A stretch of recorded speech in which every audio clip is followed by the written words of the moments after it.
Are you shocked at the amount of people that live in Western societies, here in Norway, especially when we were in Sweden a couple days ago, but all the countries that we've been in, that live in free societies yet are completely afraid to say what they think?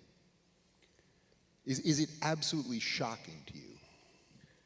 I think what I've been most shocked about in all of that is what's happened in the UK, with the police starting to prosecute people for crimes of offensiveness.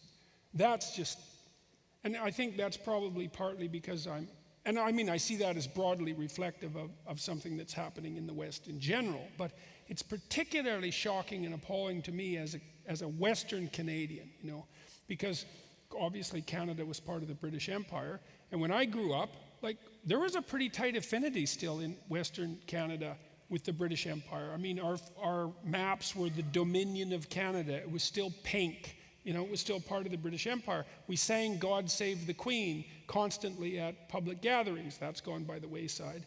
I've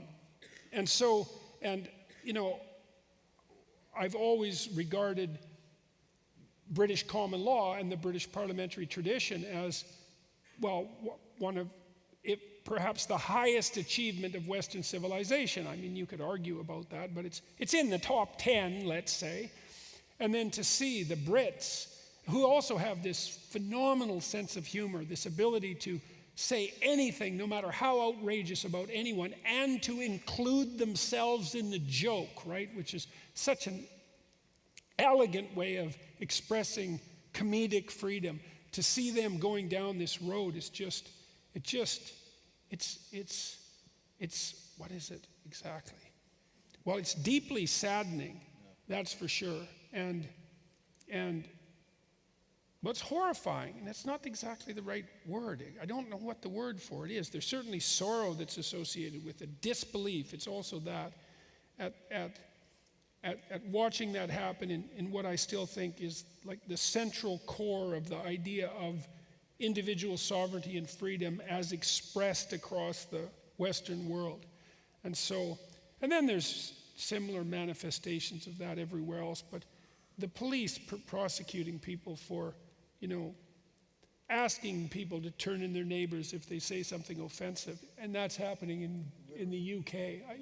Well, we saw that somebody sent me pictures of posters in the Scottish subway, in the metro, in the tube, saying, inviting people to inform on their neighbors for being offensive. It's like, what the hell? I knew this was coming because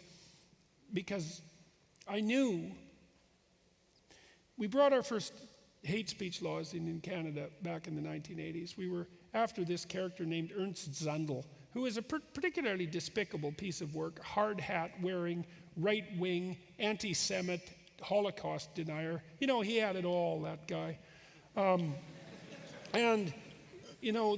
It was his shenanigans, careless, malevolent shenanigans that enticed Canadians into producing hate speech legislation. I thought, no, that's not good. It's not good. You're making a big mistake. We're going to pay for this. It's going to unfold over a long time. Who defines hate? The crucial issue. It's not like it's a scientific category. It's a judgment. And the answer is those whom you least want to have the power to define it, because they're the ones that will take that power to themselves. And if you think that isn't going to affect what you get to say, well, you've got another think coming. So I think it's we're going to pay for it. And hopefully we'll wake up and push back before we have to pay too high a price. We're going to pay for it. So, yeah. And we're going to deserve to pay for it too. He's talking to you. Mm-hmm.